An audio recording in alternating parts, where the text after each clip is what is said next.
guys, my name is Natalie. And I'm Lauren. Welcome to our channel.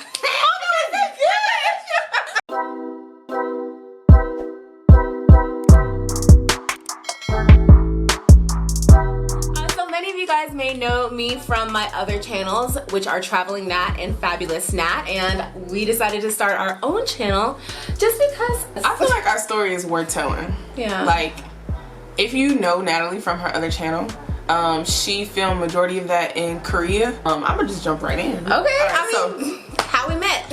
So, fast forward to me coming to Korea. I went to Korea 2019 in August. I met Natalie in October of 2019 at her farewell dinner. So she's been there for 5 years and she's about to move back, and that is where I meet her. Not knowing who she is, I was invited by someone who followed her for a very long time. I'm gonna fill in something that you missed. I was having a meet and greet. So for I said farewell dinner, didn't I? Yeah, you said something else. Yeah. So it was a meet and greet for my YouTubers because, like she said, I was going to be leaving Korea and I wanted like one final event to see and meet my subscribers. She was known, like she was a black girl in Korea who was famous. Like everywhere we went, somebody knew her. Somebody was stopping her. Like literally the people that I befriended in Korea was like, oh my god, how are you so lucky? You're like in the friend group of like Natalie and there's 2 other friends who were in the YouTube world. So can I finish the story? Go ahead. Alright, so I got invited to this dinner, which she just talked about, the meet and greet, and everything was cool. Like, it was a bunch of black people. It was at a Jamaican restaurant in Korea. It was real cool. Everybody was vibing. She was just like working the room. Like, she just had this confidence. You know how I do. She just had this confidence, and she just gliding and just laughing. I remember meeting her, and I think she just remembered my name from the list of people who had to RSVP. So she told me where I was sitting, and I remember I hugged her. And you skip it, like, did I? No, at the beginning. I hugged really? you. Yeah. I hugged you. We said hey, and I went to go sit down in my seat. So I just watched you glide around. Didn't really know. I didn't know anything about you at all. Yeah, she came to the event and it was like, you know what?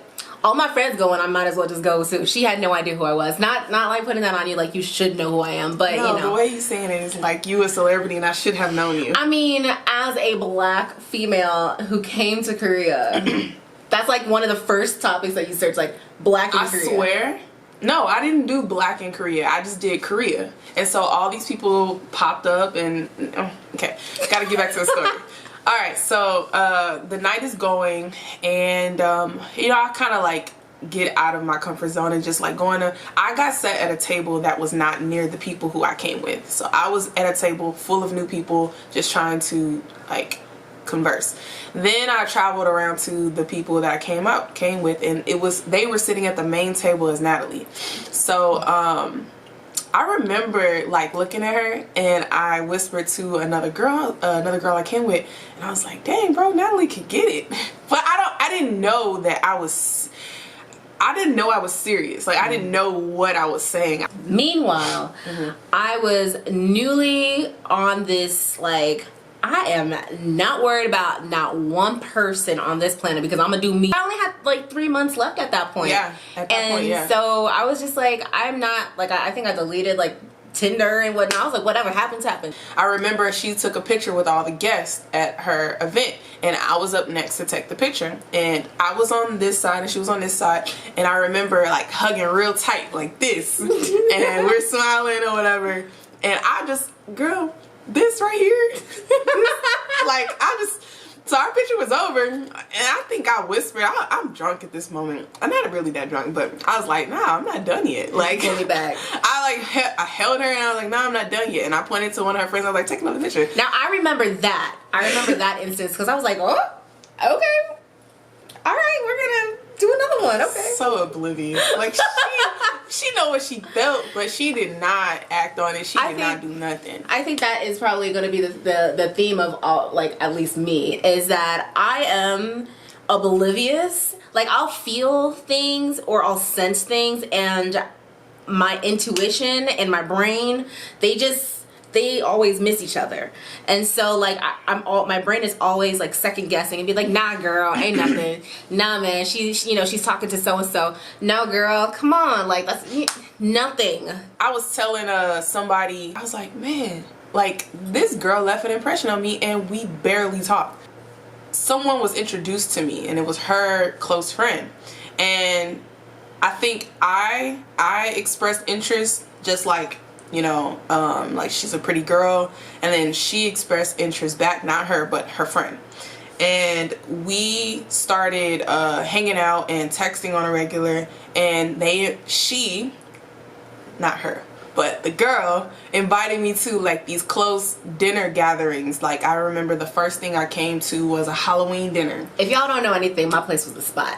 Okay, so she used to host all these dinners and all these things at her house. So the girl invited me, but it was at her house. Mm-hmm. So as I'm hanging out with her friend, I started to pick up where I left off of like, dang, Nathalie can get it, because I got to know her a little bit more, and she's like hosting and she had this like endearing kind of like loving spirit around her. Like I don't know, everybody who comes in Nathalie's life, like you can tell that they're just some genuine people. So it kind of let me know about her a little bit.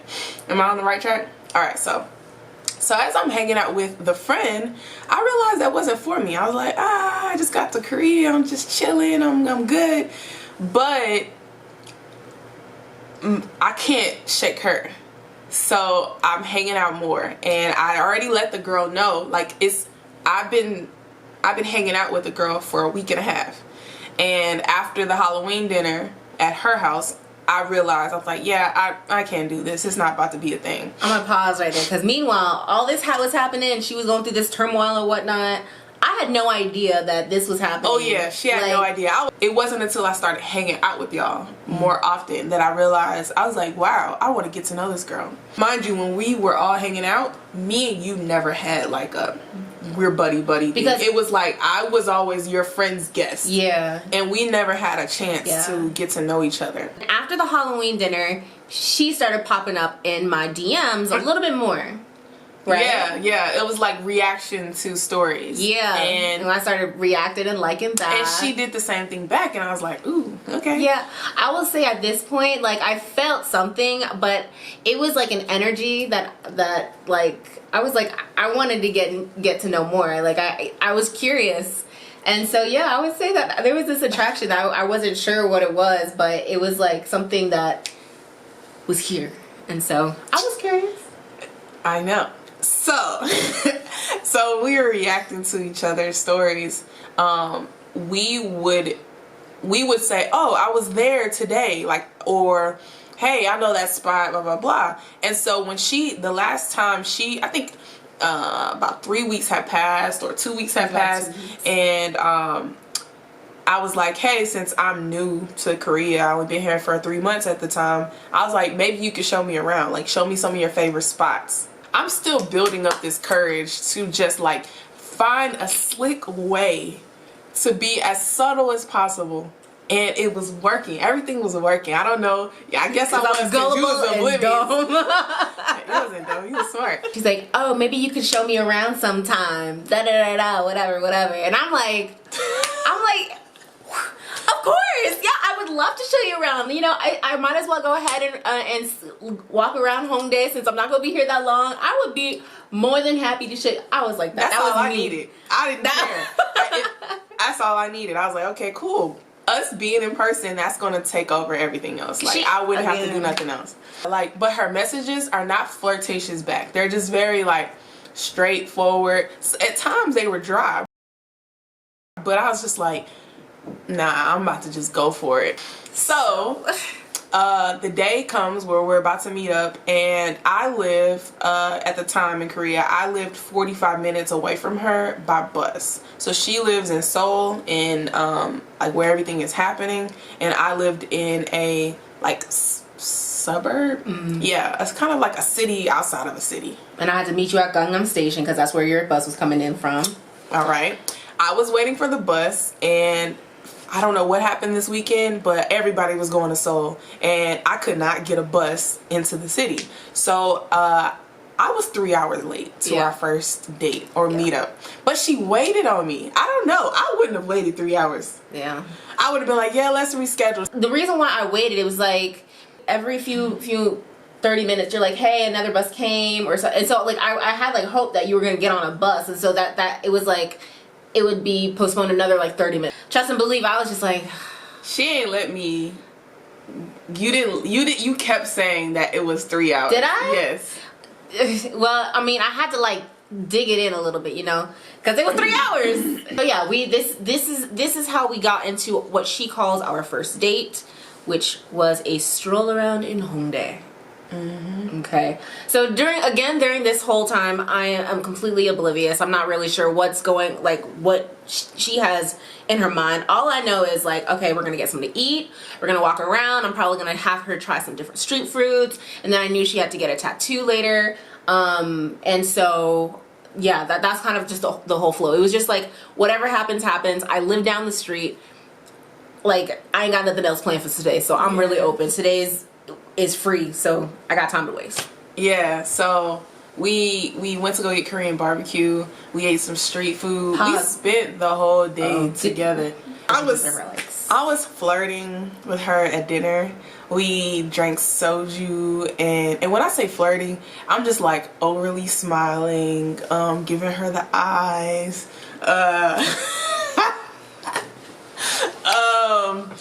you know, like a little bit of banter, but the conversation was full. Like, it was a whole bunch to talk about, and it was not a dull moment at all. I will agree with that. I will say that meeting kind of solidified, like, there is something that I like about her. Like, there's this energy. Like, we were literally talking for hours on end, and like the conversation didn't stop. It was just flowed from one thing to the next. Through that night, we ended up doing some like spontaneous stuff. So like we went to go get sulbing. Yes. Bingsu? It's bingsu, but at the we went restaurant. to Sulbing to get bingsu. Yes. And she's like telling me all about the ice cream, and you know, all about, you know, I'm really just taking it all in. We're just having a great time.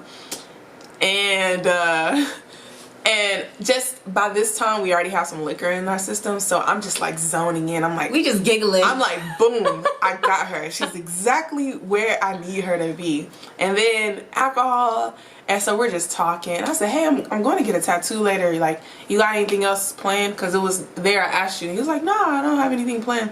I was like, well, I'm about to go to the spot. Come with me. So we are, you know, at the tattoo spot, and I'm just noticing subtle things where I know at this point, I know in my gut that you are interested. So the night led us from one thing to another, just a whole bunch of randomness where it was just perfect. Like, I can't go into detail and paint a picture of how perfect that night was. I have everything like saved. I know everything by detail. The night is ending. It's a whole bunch of already just stuff in the air, just like flirtation, just the perfect just storm for anything. So we're in a taxi cab, and since I live 45 minutes away from the city, there was a certain time where I needed to get back on my bus or train to go back home. So I slid it in there. I was like, yes, it's time. Basically, I was like, man, I gotta go back home. But I already knew in my head, I was like, I don't know if I knew in my head, but I was like, damn, I don't want this night to end. And you offered for me to stay at your place. I was like, if that ain't a sign, you was like, well, you can just come back to my place. Okay. But it wasn't like that. Say it in your innocence. So first of all, so you have to get on public transportation for a certain time in order for you to get home, because I think public transportation ends by like 11:30, 12 o'clock in Seoul. So it was, by that point, it was already like 10:30, and trying to get a bus or whatnot, it was just like, it was ridiculous. And so that's what you were thinking? Yeah, I was. You wasn't thinking like, I don't want this day to end? No. You want me to go home?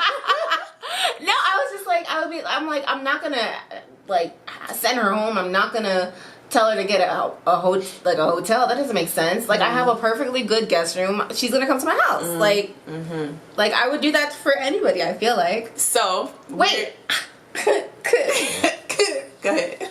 And so, yeah, I like the way I was like, do you want to just come to my? You want to just stay at my house? Like, she had a guest room that I could stay in. Yeah, and so that's kind of just how it was. In my mind, I was thinking, "Damn, my house is a mess." And I kept on telling her that my house. She wanted to retract her invitation. Because my house is a mess. You did. Yeah. I was like, what? First impressions, you know, like that's something that's inbred in me. Yeah, I was really afraid. I didn't want her to think that I was like nasty. I don't think my place was dirty. I don't even remember. I was just excited I got an invite. See, we think about two different things. I was just excited to be there, and I was low-key sad because you wanted to retract your invitation. We're back at her place having wine, and we're just talking, and the things we were talking about, it was kind of, to me, I thought you were like basically saying, okay, I'm flirting back. Like, I thought that that's what that was, because what we were talking about, she was talking about girl crushes, and you were naming a few people that you had girl crushes on, and I was like, bro, why every time someone figure out that I'm gay, or like that really happens? That really happens all the time, where people start to bring in these little stories like, oh yeah, my cousin gay, and I thought that was your attempt. I was like, oh, is this her way of telling me that she has had some thoughts about being with women? Possibly. I could have sworn that's what that was. The wine had ended, and conversation died down, and she was like, okay, well, I'm about to go to sleep. I was like, take my ass to bed. So she's about to go and, handle business and go to bed.